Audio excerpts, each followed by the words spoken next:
అధ్యక్ష నేను సవాల్ చేస్తా ఉన్నా ఈ ప్రభుత్వాన్ని సవాల్ చేస్తా ఉన్నా అధ్యక్ష ఏ ఊరికైనా పోదాం రాష్ట్రంలో కొండారెడ్డి పల్లికి పోదామా కొడంగల్కు పోదామా సిరిసిల్లకు పోదామా ఏ ఊరు వాళ్ళ ఇష్టం పాలేరు పోదామా ఎక్కడ పోదామా వాళ్ళ ఇష్టం ఖచ్చితంగా ఏ ఒక్క ఊర్లోనైనా 100% రుణమాఫీ జరిగిందని రైతులు చెప్తే స్పీకర్ ఫార్మాట్ లో రాజీనామా వెంటనే మీకు ఇచ్చి రాజకీయ సన్యాసం తీసుకుంటా అధ్యక్ష ఏ ఒక్క ఊర్లో అయినా సరే మీకు దమ్ము ధైర్యం చీము నెత్తులు ఉంటే మీరు నా నియోజకవర్గం రండి 70% మంది రైతుల రుణమాఫీ జరగకపోతే నేను రాజీనామా చేస్తా నువ్వు రాజీనామా చేస్తావా కేటీఆర్ నాకు అర్థం కాదు ఏంటంటే యథాతథంగా ఉన్నదున్నట్టు ఇచ్చినందుకు చర్చ ఎందుకు సార్ మరి యథాతథంగా రైతు బంధు ఉన్నదున్నట్టు ఇస్తే యథాతథంగా ఉన్నదున్నట్టు ఇస్తాం మేము కోతలు పెట్టాం అనుకుంటే చర్చ ఎందుకు ఇంకా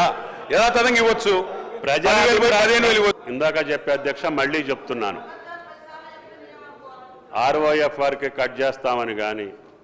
లేదు ఈ యొక్క రైతు భరోసాలో కట్టింగ్లు పెడతామని కానీ ఈ ప్రభుత్వం ఇంతవరకు ఏమీ చెప్పలేదు